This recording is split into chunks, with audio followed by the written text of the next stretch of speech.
everyone. Thank you so much for joining us for the film premiere of In Song and Spirit. My name is Liz Player, and I am the founder and director of the Harlem Chamber Players.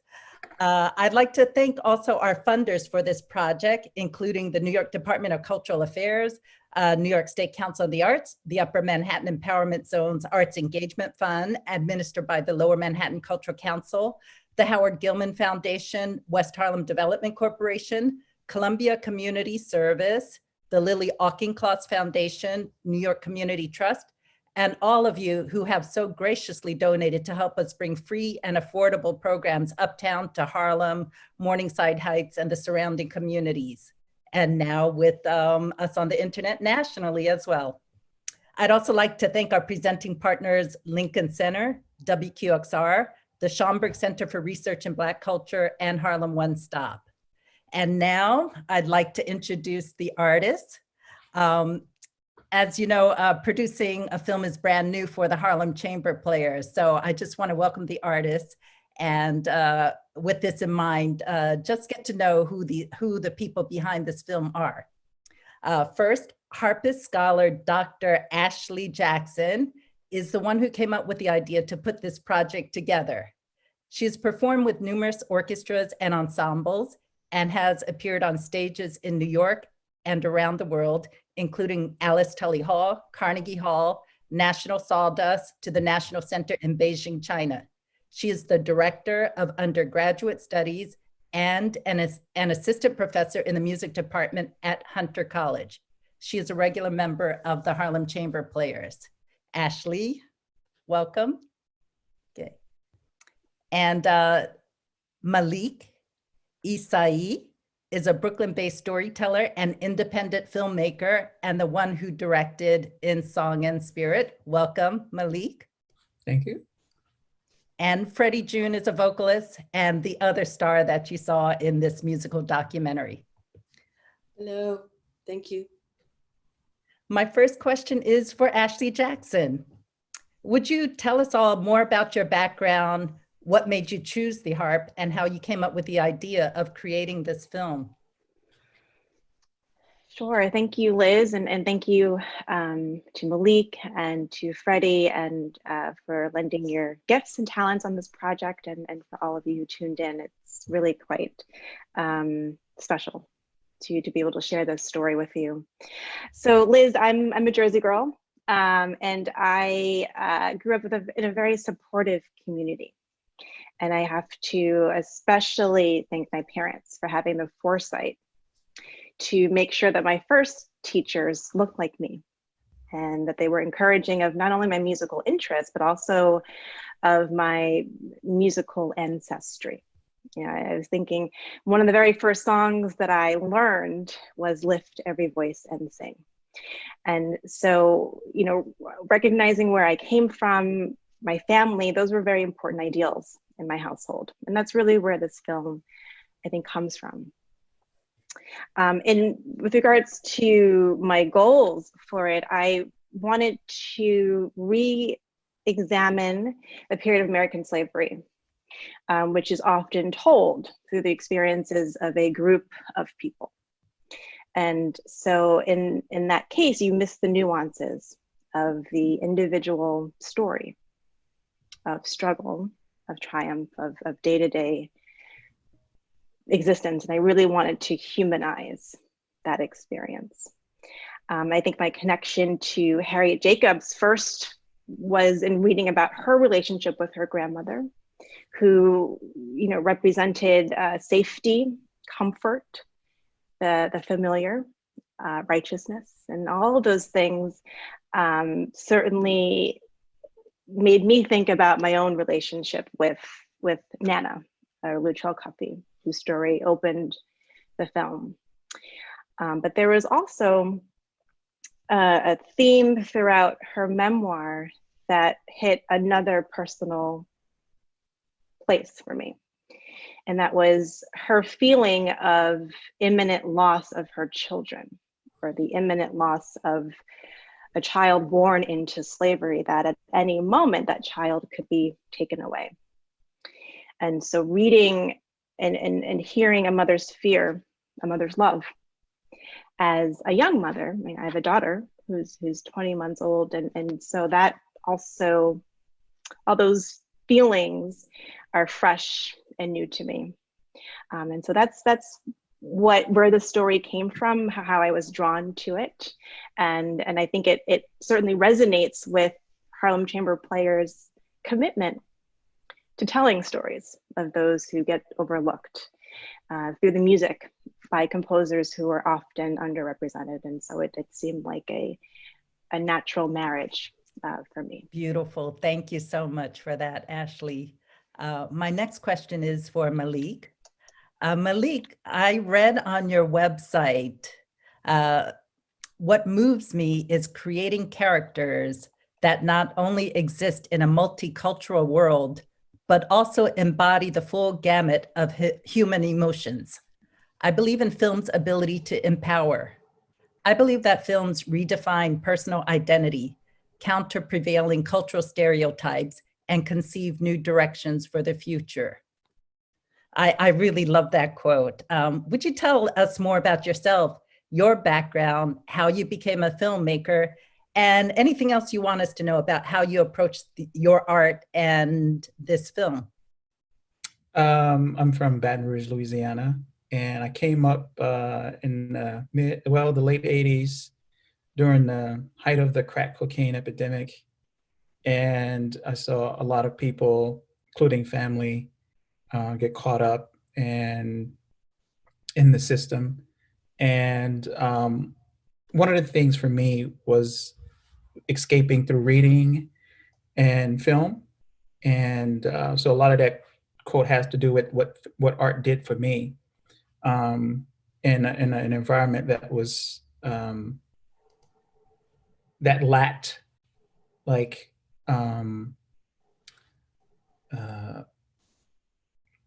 outside of just struggling. Like I come from like a lower class background where it was always struggling and never a lot of room for art. So when I was 15, I went to see School Days, Spike Lee's second film, and that changed my world.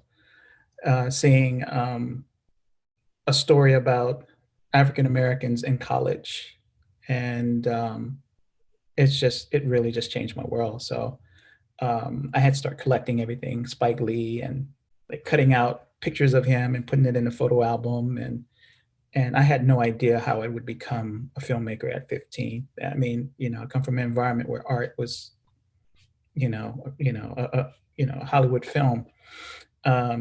So I just, stuck to writing, and when I got to college, I started learning the craft of filmmaking. And Ashley and I met through a mutual friend, Sophie Solomon, who's herself is a musician, also someone who works at Sesame Street, where I was a fellow. I was on the tail end of reading Never Caught, the story about Ona Judge, who was an enslaved woman who ran away from George Washington and Martha Washington. And George Washington spent dozens of years trying to get her back, and she was never caught. And I found that story amazing. And like at the tail end of reading that book, Ashley sent an email. So it was like, I have to do this, Wow, it sounds like it was just meant to be. I love that story. Thank you so much. In an introductory meeting with Malik, Ashley mentioned also wanting to bring in a vocalist with a real earthy voice for spirituals. And immediately Malik recommended Freddie. We listened to just a snippet of a selection together. And then I remember that both Ashley and I agreed, oh yeah. and that was our immediate reaction. And now singer and songwriter Freddie June sings to make a sense of herself and her pain, the type of love they yearn for, the love they have, and the love they've lost. She considers it her protective peace practice, a means of salvation. Their musical practice is an extension of their art and writing practice, the former consisting of photography, filmmaking, and acting, all of which is under her birth name, Shayla Miller. And with that, Freddie, would you tell us more about yourself, your background, how you chose your path as a singer, actor, filmmaker, and photographer, and anything else you want us to know about you?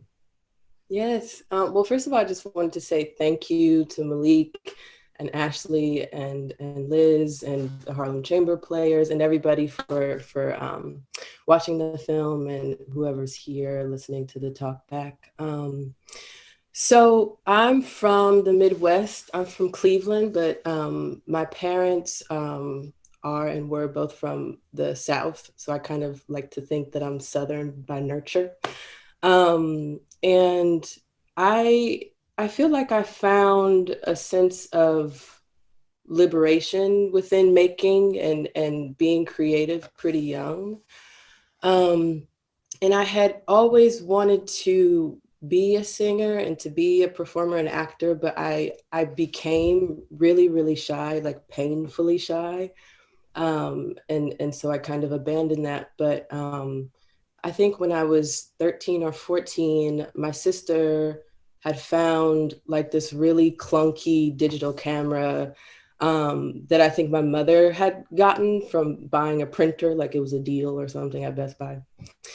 And it was one of those cameras that have a flip out screen. And so my sister was using it for selfies for MySpace. And I was like, I want to do that.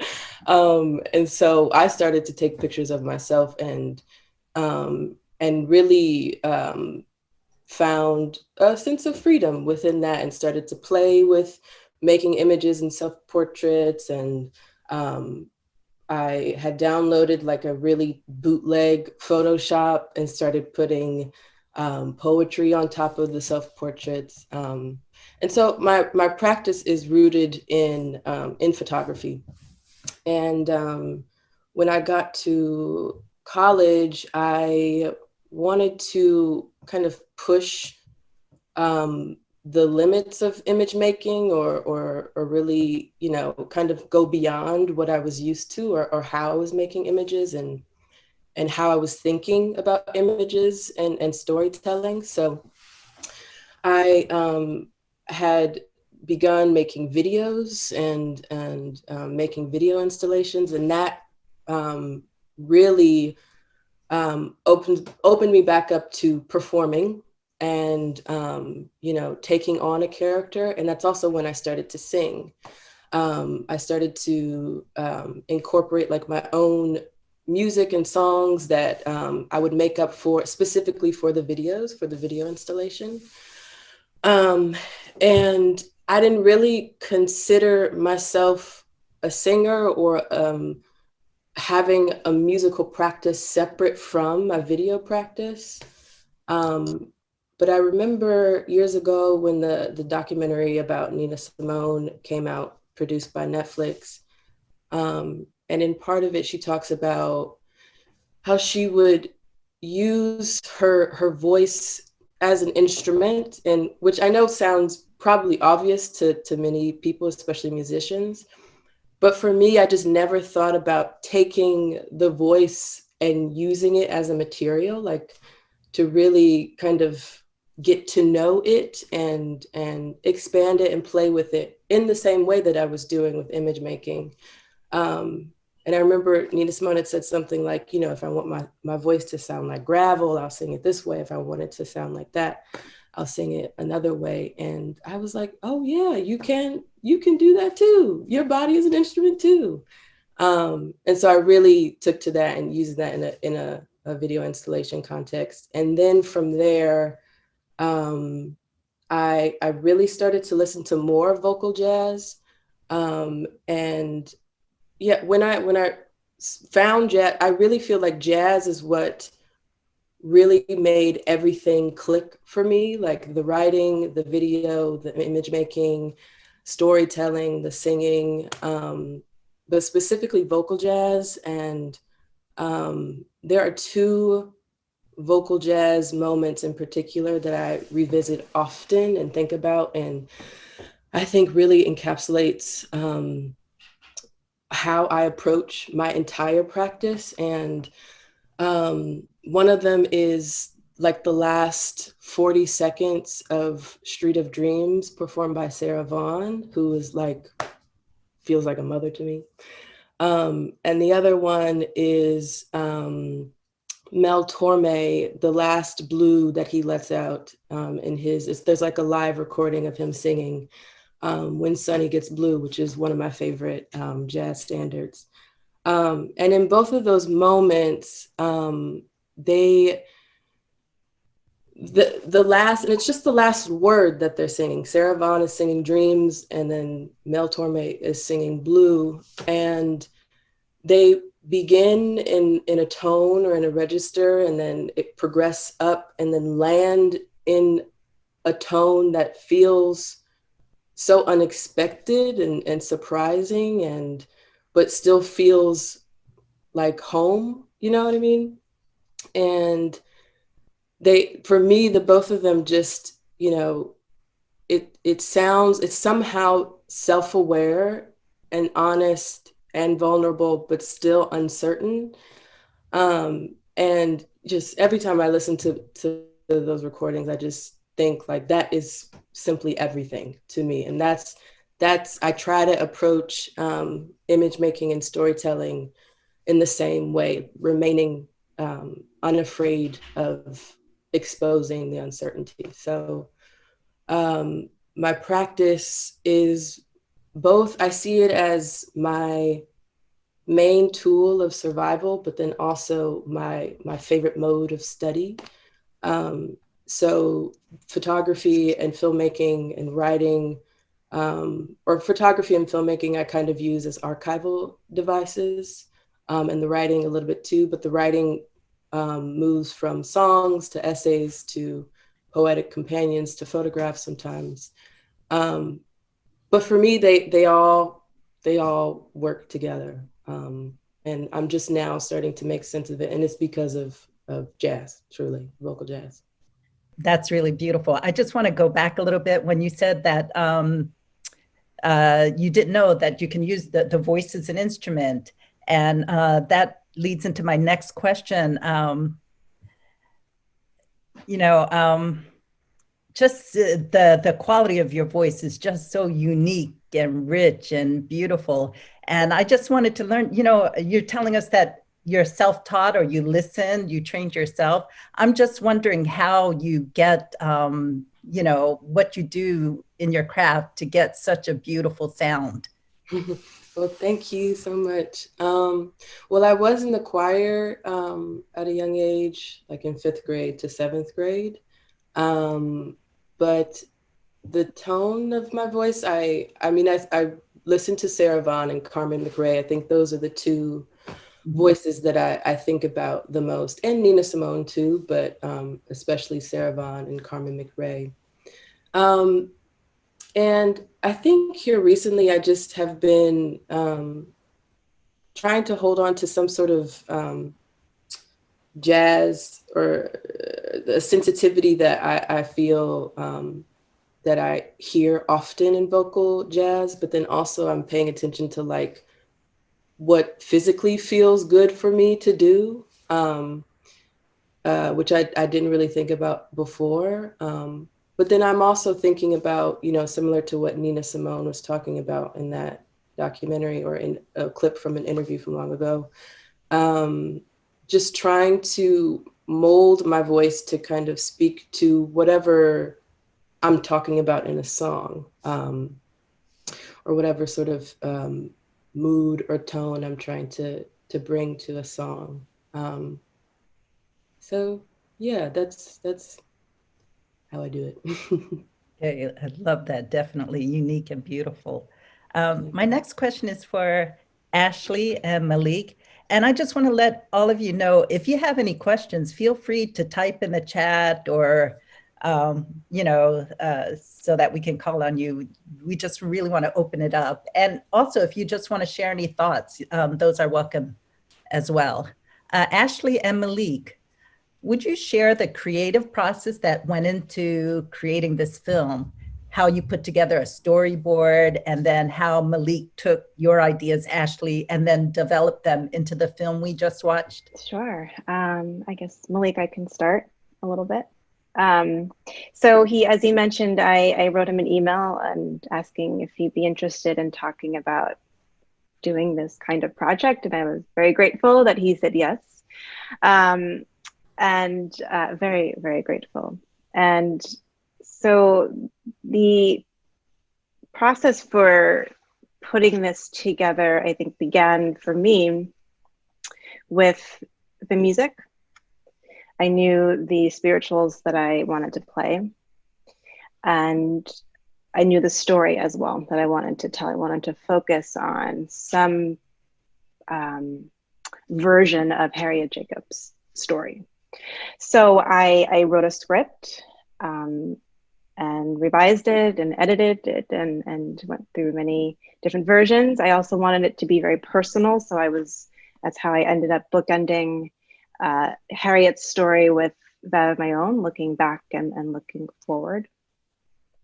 And because I started with the music, I sort of knew where those pieces would already fit in terms of how they could further tell the story without words. That's the beautiful thing that we have with instrumental music. And yeah, so I wrote a script and I put the pieces in there, and I had a lot of conversations with Malik at the end of the summer, just in terms of the flow and what I was thinking about visualizing. But I was very clear to him that I am not an expert in using visuals to tell stories, that I think visually, and I certainly can do so with music and words. That's my comfort place. But that's really where his strength as an artist would come into this project. And so once I had the script done, we and some ideas about what it might look like, we were, I guess, ready to shoot. Does that sound about right, Malik? And then it sort of turned over to you and your magic sort of way of looking at things and putting visuals to what I was writing.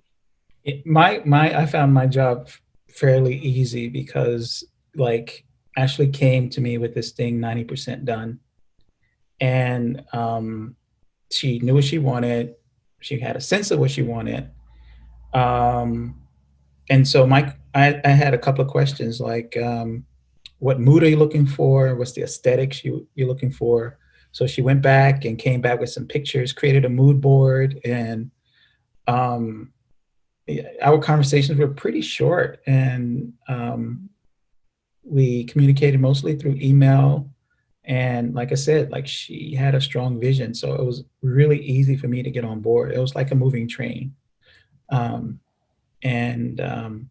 So it didn't take a lot of heavy lifting on my part.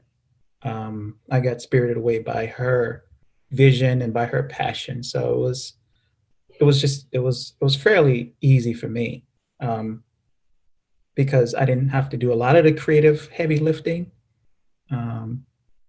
because a lot of this stuff was already the music, the script, and so it was just a matter of how can I get this as close to her vision as possible with the limited amount of time that we had. Because we spoke at the end of the summer, and I think the original date of you wanted to premiere this was sometime in October, I believe. So yeah, it was just a matter of how can we create something and do a quick turnaround? Mm-hmm. But the process was fairly straightforward and not a lot of heavy lifting for me. Malik, you say it's straightforward, but I'm just wondering about the artistic elements that you added. I mean, such as, opening the film, there's a lot of light, and then, the room, the space that you chose, and, then it's darker. Just reading the stories, the way you filmed, I noticed at first, Ashley is down below the portrait, and then later you see her reflection in the mirror. So there are a lot of artistic elements. I would like to know a little bit more about some of those choices you made. A lot of the time, because we didn't have access to the space beforehand, Mhm. and we just had pictures of what it would look like, and so we were, I was composing the shots the day of, Ashley was in makeup, and I'd be sitting there thinking about how I want to compose the shot. I knew that the room was very like, the space was very beautiful. And so there was no production design on my part. That part was, we wanted to find a place that was already built up and had some of the aesthetics we were looking for. And, I'm aesthetically, I really like a lot of negative space, meaning that, a lot of space up here and Ashley was down here. And so, for me, that's aesthetically pleasing. And, in the part with the mirror, like sometimes not a lot of thought goes into these things. It may think, sometimes it may look like that, but some just happenstance. So that scene was in a bathroom, and Ashley and I was like, this is a really dope bathroom. Maybe we could shoot something in here. And so that's how that actually happened. So it wasn't something that was like, part of the master plan. We just thought this bathroom was just very dope. So. Oh, I love that. That's great. There's a question in the chat for Ashley from Hillary. You allude to your focus on legacy in terms of your daughter. As a classically trained harpist and academic, how do you think about using your storytelling style and training to transform our understanding of the legacy of Black creatives? All right, Hillary is my sister, so I know she was going to bring it. Thank you, Hillary.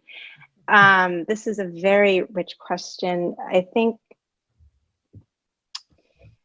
there has been a steady shift, Hillary, in my focus since becoming a mother. I've noticed that it has become more personal. That being said, I've always, as I mentioned before, because of the sort of very strong community and strong sense of rootedness in my culture growing up. I mean, I'm seeing one of my mom's Link sisters here on the chat, and Aunt Pat, who is, we call her Aunt Pat, and just all those family members and extended family who supported me. My work comes out of that. So I happen to be a harpist, and I happen to enjoy research. And so then, therefore, because of those things, I'm thinking about what music can I play on my instrument, to help tell the stories of folks who look like me, and how is my research a reflection of that? Because it's because of the future. I can't begin to think of the sacrifice that my grandmother, my grandfathers, those who came before them made so that I could do these things. So what's my responsibility to make it even easier for the next generation? I'm not sure that answered your question, Hillary, but and I use research and I use the music that I play to answer those questions. What am I doing to make it easier for the next generation? Thank you for that, Ashley. I just want to invite everyone, please don't be shy, and please, feel free to ask any questions you want while we have this time together. So I'll go ahead with the next question I have. Just a basic question about what it's like right now for all three of you. What was it like to work on this project in the midst of the pandemic we're in? For me, it was you know, it was something that I needed to do. Like, I need to tell stories, and it came about the right time. You know, when I'm not like out shooting something, you know, I feel, well, I write, but you know, it just felt great to be able to get out there and tell a story that I know would touch people. And I think, you know, having some control over our own narratives is really important. And I think storytelling is vital to sustaining ourselves. And you know, and thinking about possibilities. And so this opportunity for me was much needed at a time when, you know, I felt like a little stagnant and needed to get out. Thank you. Thank you for that. I just want to add that, you know, this pandemic, you know, when it first hit us in March, I felt depressed. I mean, you know, I know everyone, it just hit us hard, especially artists and the entire arts industry.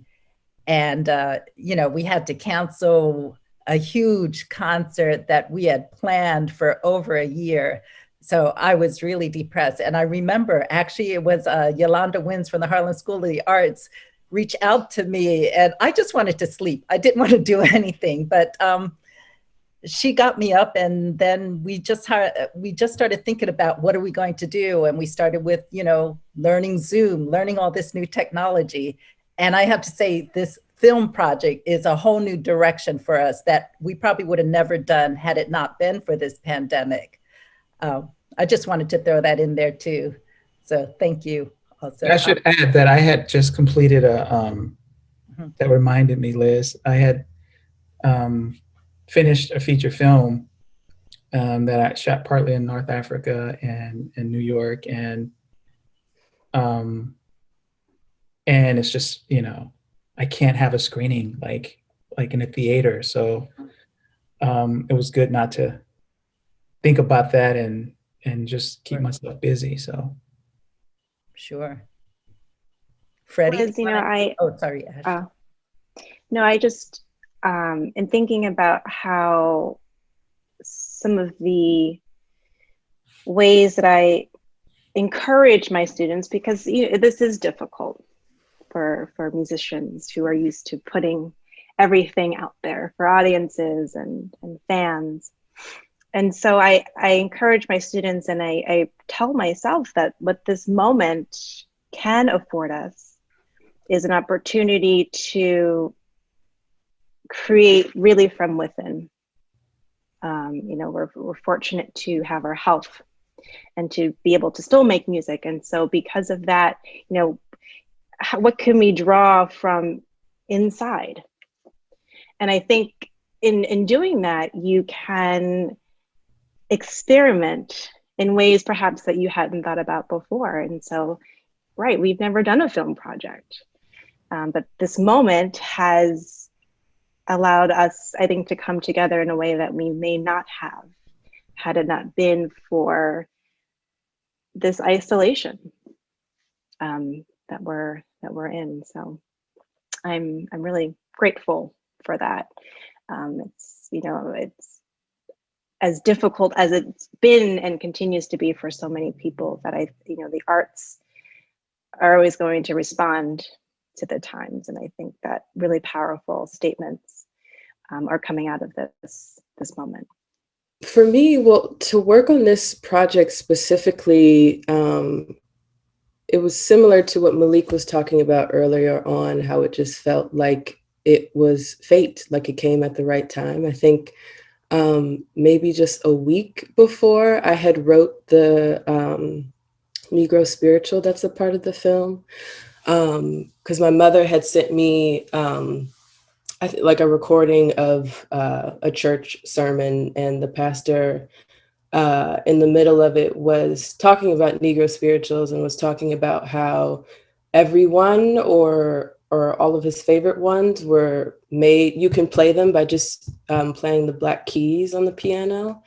And I was like, oh, I can make a Negro spiritual too, I guess. Let me try. And just thinking about conceptually what it means to make a Negro spiritual during this time, and needing to make a song like that during this time, or that's how it felt, at least. And for me, making work or trying to make during this time, it is, like I said before, I really do think of my practice as survival. And so I just try to, with whatever tools that I have at my disposal, to make something, and to place whatever sort of pain that is maybe living within me now and put it into somewhere else, be that a song, poem, or image, or whatever it is. I just kind of feel compelled to do that, especially in the height of disaster or depression or whatever it may be. So yeah, that's how it's been for me. Thank you for that. There's a question in the chat from William Hoke to Malik. You talked earlier about Spike Lee and how you embraced his films and how he influenced you. Is there one or two things you take from Lee's filmmaking that you actually incorporate into your own vision when filming? Not, Spike Lee makes protest art, and that's what I love about his work. And so I think what I take from him is not being afraid to just say what's on my mind. And so I think that I took that lesson from Spike most importantly, because his films just hit me in the gut, as a 15-year-old. And his aesthetics, the way he uses music. And I know that a lot of his techniques are in my filmic, in my filmic DNA. But he's definitely the foundation of my practice in terms of aesthetics and how to use music and language.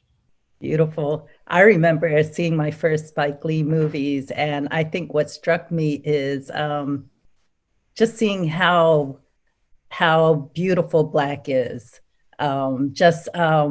Because before Spike Lee, I think so many films were from a white perspective. And so I just remember watching Do the Right Thing and just watching, just combing our hair, like just really appreciating our hair. I remember watching the one about Malcolm X, and just, and I remember there was one scene where just on the camera, there was just all these faces of Black men, one after another, and just every face was unique and beautiful. And it just made me feel like really warm and just so glad to see us on the film as the beautiful people that we are, Yeah, my experience before Spike had been like most folks of my generation, sitcoms, The Cosby Show, Good Times, The Jeffersons, Sanford and Son. Right. Then we had the black exploitation period in the 70s. Spike makes art films. He makes art house films. And, it's like tonally, aesthetically, they were just beautiful and richer. And I think that's what moved me, because it was so different. Mm-hmm. And it was art, it was high art. And there was a respect for the craft, and like, not, Ernest Dickinson was the cinematographer. His father, from time to time, added some music, and the music he uses, it was just high art. And like I said, I was starved. I come from an environment where, crack cocaine hit my neighborhood pretty hard, my family members pretty hard, and so there was a lot of deprivation in terms of like art. It was like mostly survival. And so getting in like a small pocket of like art in that way, outside of reading, because reading is, it was more accessible because it wasn't as expensive as going to the movie theater. So I didn't go that often, but going to see a Spike Lee movie at the age of 15 was a huge treat. I actually thought I think it was my birthday that I was actually treated to this film, and it changed my life because, like I said, it's like, it's so much significant. I've been growing up watching like a lot of Good Times and Sanford and Sons, right? But it has its place. But seeing young African-American people in college, I never thought about going to college, but actually seeing that on the big screen, like, made it like a possibility in my imagination, so I place a lot of significance on that film and being my North Star. Any upcoming projects or anything else you want to talk about?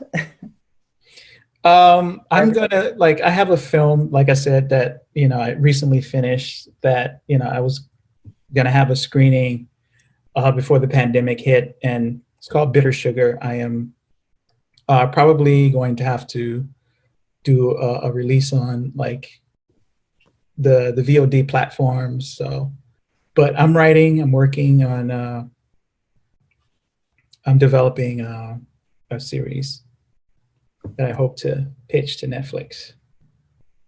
Beautiful. Ashley? Yeah, so coming up next, well, we have our Black History Month program with Harlem Chamber Players. So I'm playing 2 pieces by Alice Coltrane for harp and strings. So I'm getting into that spiritual space, which is I'm really enjoying. In terms of larger projects, I'm working on a solo album. So I'll be recording early 2021. It will include the spirituals that we heard in the film. I'm treating this album as a conversation between African American spirituals and other forms of Black musical expression. So I've got some Alice Coltrane on there. I have another piece by jazz harpist and composer Brandy Younger, and as well as a work by William Grant Still. So that's where I'll be for probably the next year or so, working on that album. Freddie? Right now, I am working on trying to realize a monologue and a few other poems together and put them into a 4-channel video installation that can hopefully be seen in person and also experienced online. And then I also have a film essay about my mother and I that I've been working on for a very long time, but hope to finish by this spring. Great. Do we have any other questions from anybody listening in? Anything else you want to add? Don't have. Okay. I think we should wrap it up. Thank you, everyone, for joining tonight's event in Song and Spirit, conceived by Dr. Ashley Jackson, produced and directed by filmmaker Malik, Isasis, and also featuring vocalist Freddie June. Today's event was free and open to the public, but as you know, the arts industry, along with so many others, is really suffering. If you're able, we could really use your support, and I hope you will consider supporting the Harlem Chamber Players, as well as other local arts organizations. Please visit our website and donate, and sign up for our email list to learn more about future programs or other news. And with that, I wish you all a safe and restorative holiday full of peace and love and joy. Thank you so much for joining us tonight.